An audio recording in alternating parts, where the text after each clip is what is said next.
नदियों को बचाने के लिए पिछले कई सालों से विरासत स्वराज यात्रा मातृ सदन धरातल पर काम कर रही है और उत्तर भारत में सभी नदियों के पुनर्जीवन और उनकी स्वच्छता पर ध्यान दे रही है।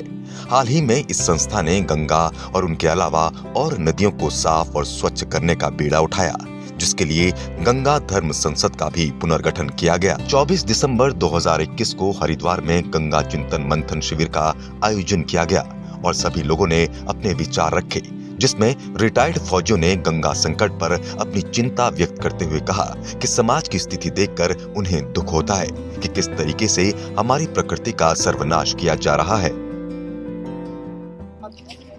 आपके समक्ष रखना चाहूंगा। बैठक में जलपुरुष राजेंद्र सिंह ने कहा कि सब जानते हैं कि गंगा नदी दुनिया की दूसरी नदियों से अलग विशिष्टताओं वाली नदी है। आधुनिक भारत में गंगा पर सैकड़ों शोध हो चुके हैं जो गंगा की विशिष्टता सिद्ध करते हैं। जैसे कानपुर से 20 किलोमीटर ऊपर बिठूर से लिए गंगा जल में कॉलीफॉर्म नष्ट करने की विलक्षण शक्ति मौजूद है, जो कानपुर के जलापूर्ति कुएं में आधी रह जाती है और यहाँ के भूजल में ये शक्ति शून्य हो जाती है। यह गंगा जल में मौजूद सूक्ष्म कणों बायोफॉर्म के कारण है। वहीं हरिद्वार के गंगा जल में बीओडी को नष्ट करने की अत्यधिक क्षमता है। इसका क्षय करने वाले तत्वों का सामान्य जल से 16 गुना अधिक है और यह संभव है हिमालय की वनस्पति से आए अंशों के कारण।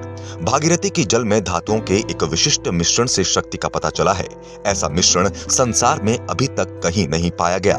2017 में गंगा के डीएनए विश्लेषण से पता चला कि गंगा गाद में 20 रोगों के रोगाणुओं को नष्ट करने की सक्षम शक्ति है। इसमें 18 रोगाणु की प्रजातियां, जिनमें टीबी, हैजा, पेट की बहुत सी बीमारियां और टाइफाइड शामिल हैं। लेकिन आज माँ गंगा जी को बांधों से बांध दिया गया है। गंगा जी पर अतिक्रमण, शोषण, प्रदूषण लगातार बढ़ रहा है। सभी गंगा प्रेमियों ने 2 सदस्यीय चुनाव कमेटी का गठन किया, जिसमें हरियाणा से श्री विर्क जी और उत्तर प्रदेश के बागपत जिले से संजय राणा जी को चुनाव कमेटी के मेंबर नियुक्त किया और सर्वसम्मति से स्वामी श्री शिवानंद सरस्वती जी को धर्म संसद का अध्यक्ष बनाया गया। जल पुरुष राजेंद्र सिंह ने कहा कि नदियों को पुनर्जीवित करने के लिए केवल एक संसद नहीं, बल्कि सब नदियों की अलग अलग संसद बनाने की जरूरत है। बैठक में मौजूद बुद्धिजीवियों ने कहा कि वर्तमान में नदियों पर संकट है।